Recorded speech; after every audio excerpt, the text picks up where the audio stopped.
It was but last Friday that the footballing world had a bombshell dropped upon it. News that rocked the footballing world, rocked me, rocked my world. Jürgen Klopp is leaving Liverpool at the end of the season. I will leave the club at the end of the season.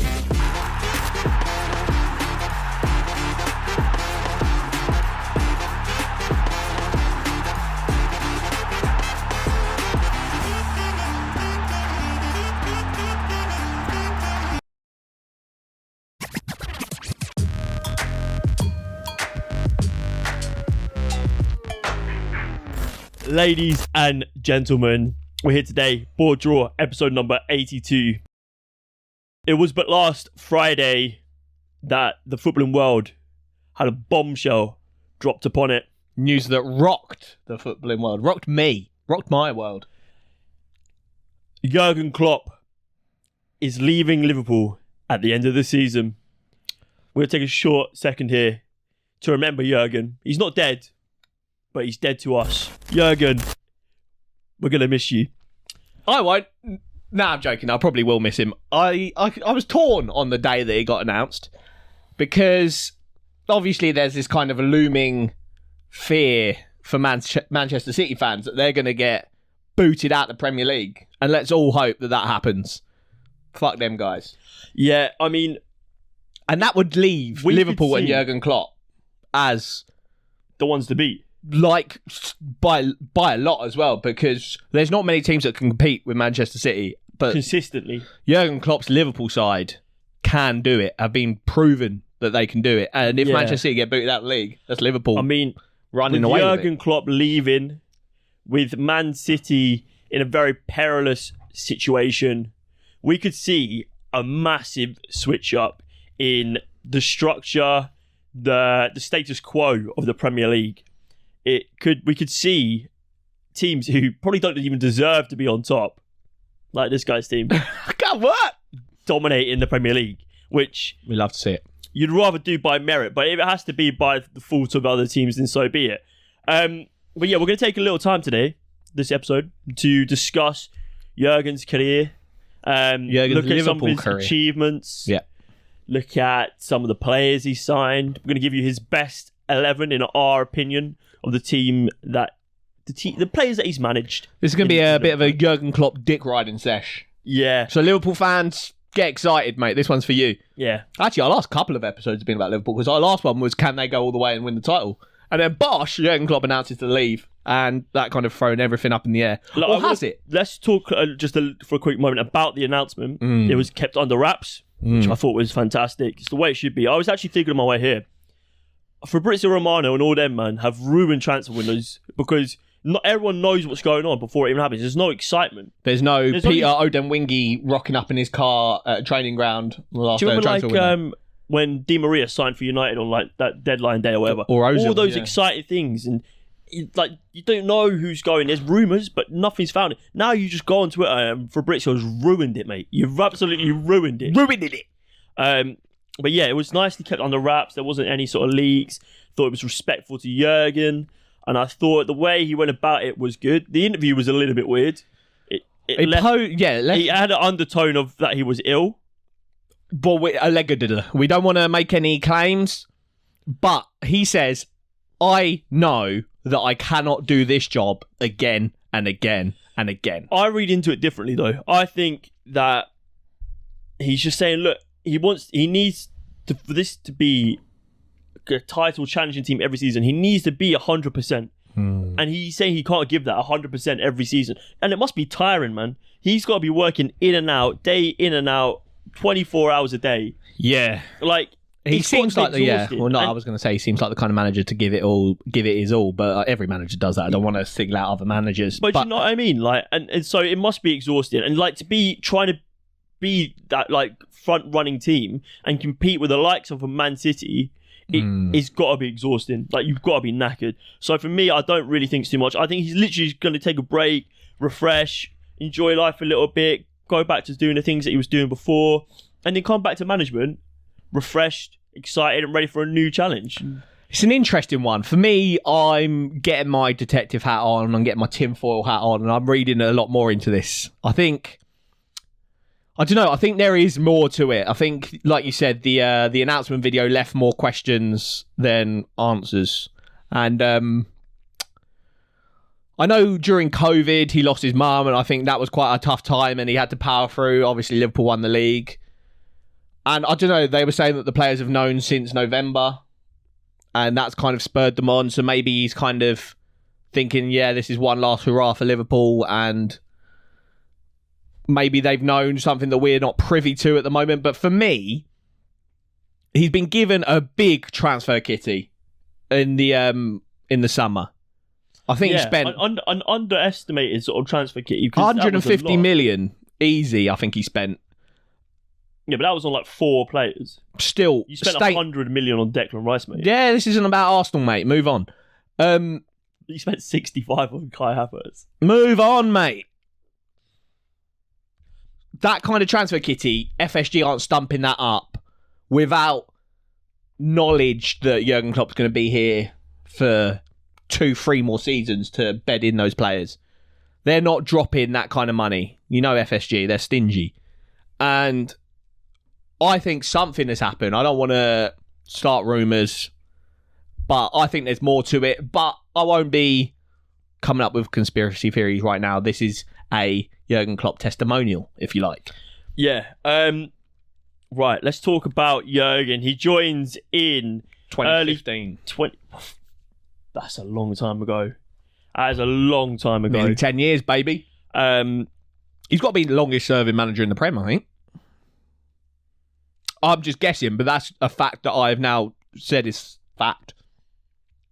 Yeah, it's got to be. I can't think of anyone else. Let us know in the comments. This is off the dome, as always, so let us know if there is actually... The only other person I can think who's been at their club that long is Pep. And Pep came in 2016, so... Yeah, it's got to be. But yeah, he came in and that Liverpool team was in dire straits. I think they hadn't had a top 4 finish in however many seasons. Yonks. It was a Liverpool team. Actually, that's not true because they finished second under Brendan. Oh, they did, yeah, Brendo. With Suarez, Raz, and... Yeah, I don't know. Basically, all I want to say is he's done an absolute wonder job. He did have a rebuild on his hands. Everyone compares... They're always like the 2 biggest rebuilds in recent history are Arteta's Arsenal and Jurgen Klopp's Liverpool. I agree. I think they always kind of like for like Arsenal and Ange's Tottenham.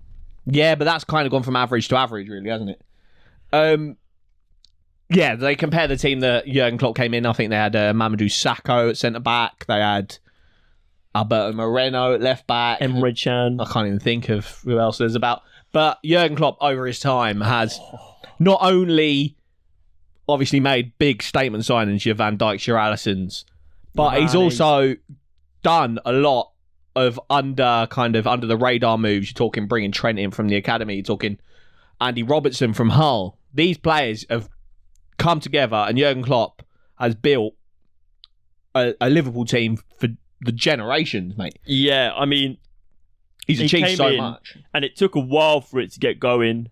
But you saw that something was cooking straight away. His early signings were strange. I believe Stephen Coulker on loan from QPR was on there. Come on. That's an unbelievable sign. And he played up front. Do you remember he played him up top in one game? Right at the end. But yeah, I agree. It took a while. But his first season, double runners-up in the EFL Cup, Carabao Cup now known, and the Europa League. So, like you said, from early, that's what managers that do rebuilds need. They need to come in, even if they don't kind of win anything straight away, from early, if you can see that there's an identity, that there's kind of like a connection with the fans, a connection with the team. People buy into it, and I think that's what Jurgen Klopp had from day one. And then, obviously, it developed and started winning hella. You're talking Champions League runners-up in 2017-18. And then, straight after that, runners-up disappointment, bosh, they go win it in 2018-19. Yeah, that was the first, the runners-up was after that tackle on Mo Salah by Sergio Ramos, wasn't it? It was. And then, obviously, we won't talk about the one where they beat Spurs in the final because that was a stinky game. It was the worst Champions League final in recent history, I believe. 2018-19, to get them the Champions League and then literally the season after get them the Premier League, that I think already puts him as... Is it ballsy to say Liverpool's greatest ever manager? To do the Champions League then Premier League back-to-back. So dominant back in the day that it's hard to say it, but he's definitely the greatest manager of the Premier League era. Yeah, 100%. To do the Premier League and then Champions League back-to-back is crazy. And then he wins a whole bunch of stuff. FA Cup season after, EFL season after, all the kind of bits and bobs like the Super Cup. He's won 7 trophies. And not only that, but a lot of runners-up as well, which is something... he's always competing, is what I'm trying to say. That's literally what I was about to say, yeah. The fact that he's taken Liverpool from outside chances to serious competitors in every single competition is testament to how good he is. And one of the reasons that maybe his trophy haul looks a little disappointing compared to the praise that we've been giving him, and that everyone has rightly given him, is one rivalry with Pep Guardiola, who, as we know, had potentially access to a much larger war chest. Illicit funds, mate. But Pep Guardiola, what a manager. And these two have given us battles for the centuries. I remember we would just always be looking for that fixture on release day, Man City, Liverpool. When's that first one coming? Because those games, they looked like they were taking, it was a different sport. The level of intensity, the technique, the general standard of those games was echelons above what we saw on a day-to-day basis in the Premier League. And still the case now, even though like Liverpool probably aren't as good as the seasons where they hit 98, 99 points, and Man City aren't as good as the seasons they hit 98, 99 points. Whenever these two teams play each other, no matter, Liverpool will completely refresh their team this summer. But whenever Liverpool play Man City, those two managers, Pep and Klopp, they make it one of the best games of the season every single time. And yeah, like you said, Pep obviously being around has kind of stopped Klopp winning everything back to back to back. Genuinely, I think Klopp would have 4, maybe after the end of the season, 5 titles without. Boy, see if without they get everything stripped from them. Klopp's title, he's going to be his honours list could be boosted. But yeah, I think their rivalry is an interesting one because it might not get kind of the flowers from football Twitter because they're a bit lovey-dovey towards each other, aren't they? It's not like it's not Sir Alex Wenger or Jose Wenger. Yeah, there's no beef. It's all love with these two. Yeah, that ferocity is that there. A bit dead? I think they're so far above everyone else's level that they just like the fact they have someone to compete with. Pep Guardiola says about Jürgen Klopp that their rivalry is a beautiful rivalry, and he describes Klopp's team as the strongest opponents I've ever faced in my career. I mean, for me, this is why just I'm kiss filled, him, mate. This is why I'm filled with just a great sadness because we're not going to get this. He's not going to come back to manage another team in the Premier League unless it's Liverpool. Do you reckon Man City versus Liverpool at the end of the season when they last play each other, they'll kiss at full time? I hope so. On the lips. I hope so, but only if it's a 12:30 kickoff with 14 is referee. Yeah, I don't know. That's the saddest part for me is that we're not going to see a Klopp team back in the Prem. I mean, football is a fickle sport, so times change. He may be here with another team, but he probably, I've already said this, within 5 years he'll be back as Liverpool manager. Do you reckon? Oh, that's a big claim. Unless whoever comes in, Liverpool fans, let us know. Unless whoever comes in and does such a great job.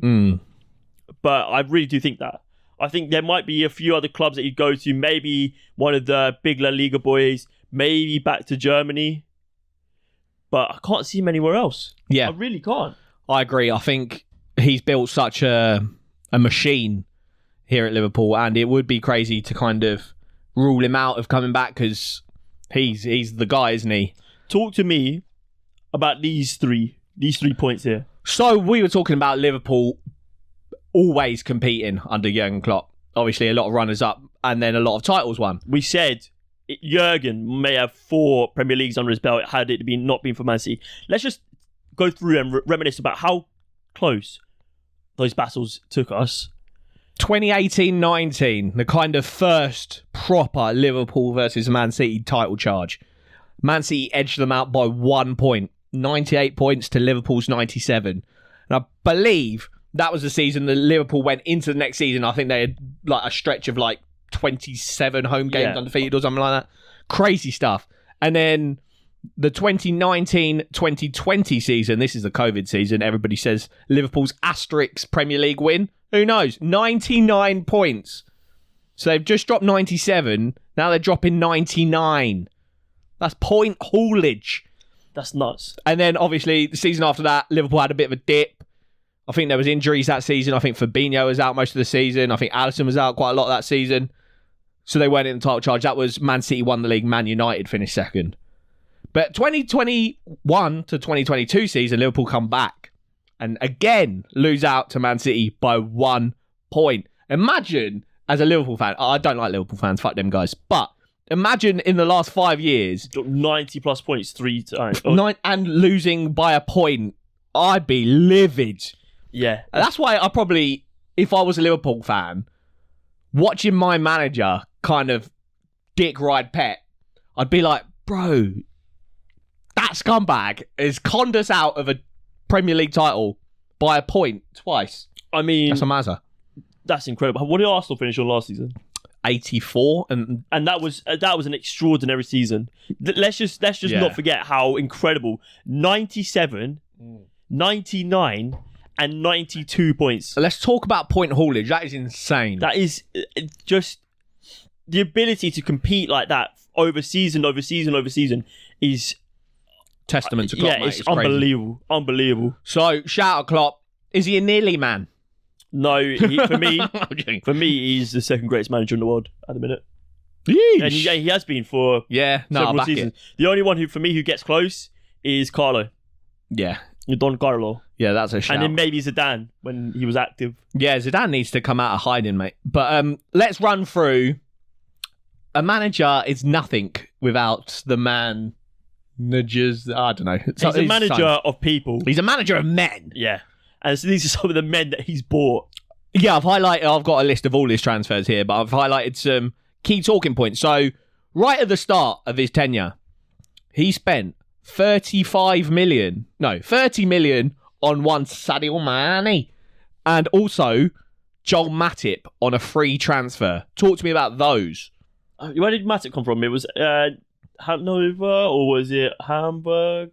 I don't know. But a free transfer for Joel Matip, still at the club, still one of the best centre-backs in the Premier League. Yeah, he's a bit in and out due to injury, but free transfer. In that window where he got Sadio Mane, just seen, he's also got Gini Wijnaldum from Newcastle. What a signing. So for me, the Sadio Mane one is obviously his marquee signing. I remember that was in the works for a little while. That was big. He came in, you had Joel Matip, who I don't think anyone thought anything of. It looked like a sort of bog standard signing. But Liverpool needed centre-backs at that point because they were stuck with... They spent 4.2 million on Ragnar Klavan. Yeah, they had some dog shit centre-backs at that point. They bringing in Gini Wijnaldum, who was chipping in with quite a few goals for Newcastle. I believe he scored 4 in one game for them. Against Spurs. Yeah, I like Gini Wijnaldum. He's a very different player. And... I was actually disappointed to see him leave Liverpool when he Same. We'll do our best Klopp 11 in a bit, but I reckon Gini's in there. But yeah, such a good player. The following window, perhaps the one that everyone looks to, Mohamed Salah, for 43.9 million, and he is worth every single penny. Maybe we should put this out there after, but rank these 3 Klopp signings. Mo Salah for 43.9 million, Virgil van Dijk for 75 million, and Alisson Becker for 65 million. Liverpool fans, let us know. Ooh. Yeah, and then followed that up in the same window 20 days later with Andy Robertson. However, let's have a little peek at this. Dominic Solanke, remember him? He's doing quite well now. Little transfer for 4 million from Chelsea. Could Dom Solanke be the Firmino before Firmino? And then you had Alex Oxlade-Chamberlain, obviously the big Virgil van Dijk one. Naby Keita for 52 million. Never really worked out, did it? Just full of injury and couldn't really find his place in the team. Xherdan Shaqiri. What guy? Maybe understated. Alisson Becker. You signed the best goalkeeper in the world from Roma there. Worth every penny, that's 65 million. Then there's a few weird ones. Van der Berg. They signed Harvey Elliott when he was, I think, 16 from Fulham. And then the list goes on a bit. Takumi Minamino, one that didn't really work but didn't really cost too much. Costa Tsimikas still there. Thiago Alcantara still there. But Diego Jota. What guy? Perhaps the most important signing of recent time. You had Ibrahima Konate in the July window of 2021. Followed on by a big January signing, Luis Diaz. We've started to move into the next generation of player here with the Konate, the Diaz, the Nunez, and then moving into January of that season, 2023, Cody Gakpo. Didn't we have Klopp's second to last window? Yeah. I think this is the team that he's going to leave behind, isn't it? The Cody Gakpos, the McAllisters, the Shabojles, the Endos, and the Gravenbecks. They're the kind of teams he's going to leave behind, along with... Although, today, did you see the Virgil van Dijk drama that he said he doesn't know if he's still going to be there? He's got 18 months left on his contract, and that Liverpool, without Klopp, could be turmoil. And he says he doesn't know what will be happening. That's crazy. We mustn't forget, this isn't a small club who have only just had success with this manager. Liverpool have been second biggest club in England, in my opinion. Yeah, I think... United. And so, for me, they are... I think both points can be true, though. They can be the second biggest club in England and be a club that's only recently just had... But then they will not fall away into nothingness. No. They will not. They have their fan base is too big. They're too much of a giant, not only in English football, but in world football. I mean, the Champions League doesn't look right without them there, does it? But if Klopp leaves in the summer, Mo Salah's going to be off in the summer, and you've got your captain, Virgil van Dijk, saying, I don't know if I'm still going to be there. As a Liverpool fan, what do you do with that? Maybe this is what they need, though. A complete refresh. Good things must come to an end. We've seen Man United struggle, and so perhaps this actually devalues my point of Liverpool fading away into mediocrity, because Man United have done so. Exactly. But I think Man United have bigger issues going on. I think Liverpool have a sensible board. They've got great facilities. Their stadium's not falling apart. It's an interesting And one, I think they've got the right people behind the scenes. These are the people who brought Jürgen on. Yeah. These are the people who make these good signings. You look through that list of players that we just looked through. Not a lot of flops. Not a lot of flops. No. Especially the big money ones. That's very true. Right. On the topic of his signings, let's do a best Jürgen Klopp 11. This is going to be easy, mate. For the man dem. Right, keeper, Alisson. Right back, Trent. it's not a signing, but we're talking about all his players. Yeah. Centre back pairing, Matip and Van Dijk. it's got to be. Joe Gomez, though, doing a real good job this season. Yeah. Left back, Andy Robertson. Bing bang. CDM, it's got to be one Fabinho. Yep. This is where it maybe get a little bit tricky. For me, Gini Wijnaldum, Yeah, got to be in 100%. there. Then is it Hendo? So you're talking Hendo's, James Milner's. I think it's got to be Hendo for me. Yeah. I think Though he's a big... he brought more to the team than he did on just the pitch. Then you got Mo Salah, Sadio Mane, Bobby and Firms. Darwin Núñez. It's got to be Bobby Firms, Yeah, mate. yeah. It's got to be Bobby Firms. I mean, it's just outrageous. Imagine they kept Suarez in that. Although, I saw a tweet, and this might not be true, that 11 that we made only played together once. Did it? Yeah. Who was the late... Alisson was the late signing. I don't know. Apparently, they're like injuries to individuals never allowed that team to play together. That's Which nuts. is crazy, because that team is nuts. crazy. Oh, maybe Georgie Wijnaldum as well. Yeah. Wasn't there. Yeah, that's nuts. But I was just thinking, imagine, does Diego Jota have a shout of being in that team? Yeah, what player? He's unbelievable. I was thinking this as well. Who else is there? Look at what's going on with Marcus Rashford, yeah, and his career. Mm. Is Diego Jota just a much better player? Yeah, 100%. He is. He's levels above Marcus Rashford. Yeah, 100%. He's had a better. Trent's had a better career than Marcus Rashford. Yeah, Trent, easily. Trent's probably had, in terms of English players, the best career out of any English player currently playing.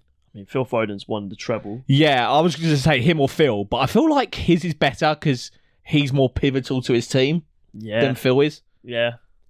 That's another one, let us know. We need to Because then you're talking like Harry Kane. Kane, but he's achieved nothing. We need to look at do a deep dive and in what did you call it the other week? Inquiry into the fall off of certain English players. Reece James. Jeez. I've called Reece James for time and Chilwell. Because honestly, I know we're going off topic here, but this is the season for Rashford to nail it down. Euro's starting spot in that left wing is his. And you're competing with Garnacho, who I like, but he's like an 18-year-old unproven talent. Anthony, who's dropping 0-0 until he plays League Two competition. You're competing with no one. Why are you struggling so much? Yeah, it's embarrassing. It's embarrassing. So yeah, that was our best 11. Right. So Liverpool fans, this is a kind of discussion that you probably won't want to. You're probably not ready for right now. But replacements. Let us know in the comments before we list our possible replacements. Who you've got on your mind? The obvious replacement that everyone's touting is Xabi Alonso, doing a fantastic job. I think he's got Bayern Leverkusen 7 points clear. Yep. Of Bayern Munich in second place. I think they've got a game in hand, so probably around 4 points. But that is the obvious link. Because that almost mirrors what Jürgen Klopp's done with this Liverpool team, competing against like the giant of the league with like lesser funds. It reeks of kind of a perfect what move. He done at Dortmund, but Dortmund, he had Dortmund in like European competition beforehand. Like they were doing big things. I mean, he'll have the fans on side immediately. Liverpool legend. I think he's just one. We spoke about this the other day. He's one of those players that you knew was going to become a fantastic manager. Yeah, I saw Tifo did a video about, or was it James Lawrence Alcott? Someone did a video about centre mid players that are slow becoming very good coaches. So Jorginho's going to be the GOAT. Jorginho. And you can see, because there was a clip of him that done the rounds on Arsenal Twitter where he was on the subs bench, but he was on the touchline bossing everybody around. And I think there is a correlation, because you have to, if you're a bit slower, you've got to read the game 10 yards ahead of everybody else. And I think, yeah, Xabi Alonso, Arteta, Pirlo, those kind of players, they see Xavi, who we will talk about potentially in a minute. But yeah, Xabi Alonso is obviously the obvious replacement for Jürgen. I think he's the one that I'd want to see most. But maybe it's a little too obvious. Maybe it's too much pressure on it. I don't know. I think like sometimes you've just got to go with the obvious. Like I agree. He is like odds on by like a country mile, because it seems so obvious. And I think he's got a clause in his contract. Which allows him to go to the previous when club. He was asked about it, he didn't really say no. He said, I'll see how it goes at the end of the season. So, but this is already a much better signing for Liverpool than Frank Lampard to Chelsea. Yeah. He's done nothing. Yeah, Xabi Alonso's coming off the back of competing at the highest level with a team that's an underdog. What if Frank Lampard, what did he do? Kind of he steady took ship Derby at from Derby, like 4th to 4th. And then a Chelsea team that was on a transfer ban got them Champions League. League. Steady the ship at Derby? Yeah. No, they had Mason Mount, Fikayo Tomori, and like Patrick Bamford. They had like a fantastic team, and he couldn't get them out of the Championship. Steadied the ship. And then a Chelsea team with transfer ban got them Champions League, which probably is best achievement in management, really. Yeah, that's nuts. But yeah, other names on the list: Roberto De Zerbi, not having. I mean, I think they're struggling with European competition, but we're seeing they're scoring a lot of goals, conceding a lot of goals. They lost a few big players, so I don't really think he's done a bad job since last season. No, and when you get compliments from Pep saying like he's one of the most tactically advanced managers in football right now, you can't. He would do well at Liverpool. Yeah. Graham Potter is a risky one, I think. Graham Potter's an interesting one because I think it's the wrong move. It just doesn't fit for me. For me, his track record of big clubs isn't great. So I wouldn't want to kind of put my eggs in his basket. But I do think he is due an upper level job again reasonably soon. Hansi Flick, not inspired by that. No. Zinedine Zidane.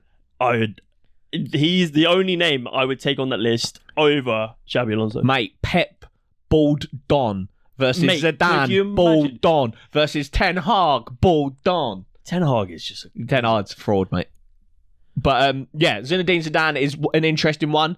Jose Mourinho recently just parted ways with Roma. He said that he wants to return to the Premier League. He's done Chelsea. He's done United. He's done Spurs.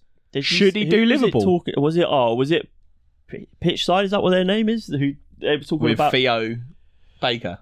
The Wafflers. The Wafflers. One of them was talking about how Jose Mourinho fancies Crystal Palace. Someone commented on our video that I don't think they've got the pull. I don't think they can afford him, mate. Yeah. He did say he's up for Mate, you've had taking the a big same old... right back for like 14 That years. is facts. He did say he's up for taking a big old salary slash, but yeah, there's no way he's going to Palace. But Liverpool, though, Liverpool fans, let us know. Jose's a weird one, because when he got sacked from Roma, everyone was like, oh, he's washed. But he's done well with Roma. He got them their first European trophy in like 20 years, got them runners-up the season after. Lost out on penalties, yeah. So, yeah, he's toxic. He's toxic as fuck. But, and obviously Liverpool right now are like probably one of the least toxic teams For in me, the league, yeah, so maybe they don't need that. you can pay out Xabi Alonso's contract and get him on cheaper wages and have a more progressive manager for the future. Yeah, well, that's the thing. Xabi Alonso is just such a smart move that there's no way they don't make it. Nagelsmann currently, is he out of a job or is he Germany manager? Out of the job. Out of the job. And Steven Gerrard, who just signed a new contract at El Atifaki. No chance. No, chance. he's useless. But I think that would be funny. Oh, mate, I just can never see it. Never, ever see it. For me, it's got to be one Xabi Alonso. Now, before we round up, let's quickly talk about some other managerial news. Xavi Alonso to Xavi. Not Alonso. Barcelona manager has potentially... He saw Jürgen Klopp get kind of like... Or is it confirmed? Nah, he's gone, yeah. He saw Jürgen Klopp getting like the farewell treatment, all the love. And he thought, yeah, I want me a bit of that. I'll do I'm leaving at the end of the season. Got absolutely roasted by Barcelona fans saying, nah, you were shit anyway, mate. So we're not sad about it. Yeah, I don't know. I mean, Barcelona have had some struggles. Mate, they're toxic as fuck. Maybe they get Jose. Struggle season. That's a rotten club at the minute. But yeah, that was weird. There were some rumours about Mikel Arteta leaving Arsenal at the end of the season. But my blood clot manager came out and slashed those immediately. Yeah, that was a weird one. But I think it's so weird that people... Apparently, Joan Laporta, the director, or is he the chairman of Barcelona, said he wants Jürgen Klopp. And Who doesn't want Jürgen Klopp? He said he's... Would you not ditch Arteta right now for Jürgen Klopp?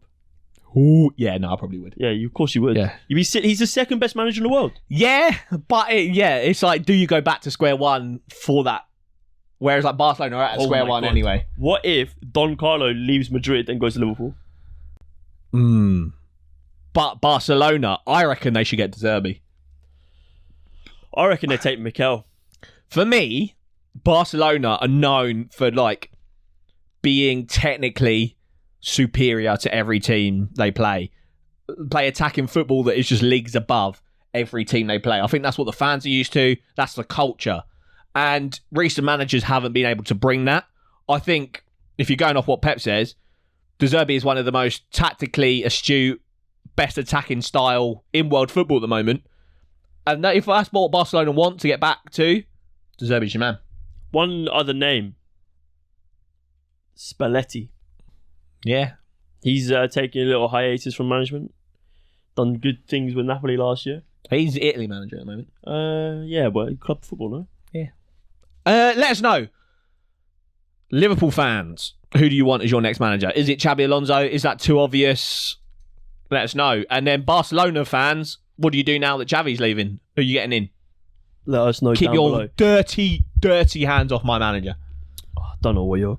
you know the guy is like holding on to the burger. We've used that meme. Yeah. Guys, if you are not already... Actually, fuck that. You're talking about that meme. Let me end on this. So, everybody on Twitter doesn't rate Arteta. You don't rate Arteta. No, I don't Everyone mind and Arteta. their mum is like, oh, he's a shit manager. I just think it's funny how you guys love him so much. I have He has happily yet said to on the win. pod... He is yet to win a substantial trophy. I have happily said on the pod that if Don Carlo was available for a prolonged period of time, I'd get him in. So my love affair with Arteta isn't like blinded. It's reasonable. But there's mandem out there that are like, oh yeah, Arteta shit, blah, blah, blah. The moment that it's even like rumoured that he's leaving the Premier League, everyone's getting their bloody trumpets out and cheering like, oh yeah, Arsenal fans, what are you going to do now? You haven't got Arteta. Why are you saying that if he's a shit manager? If he's a shit manager, you want him to stay. I have no horse in this race, but Arsenal fans over the last couple of seasons have got very big in what they chat. Jim, mate, I am big.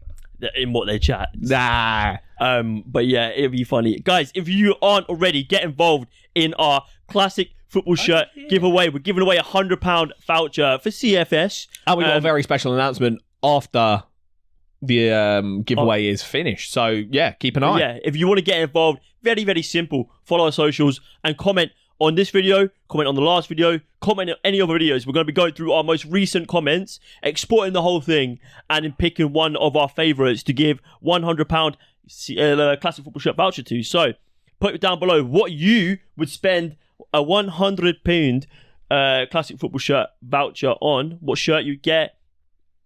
Back in the day, they got an absolutely outstanding collection on there. And it's all authentic, it's verified, great people over there. So yeah, make sure you do get involved. Leave your comment down below. We've got some banging comments already, so yeah, leave your comments below. Shout out everyone that's subscribing. Love you all, mate. Love you all. Jürgen, hope you're all good, mate. Yeah. Thank you very much for watching, guys. It's been BoreDraw, episode number 82. And it's live. Oh, we're live streaming. Oh, no, that would have happened.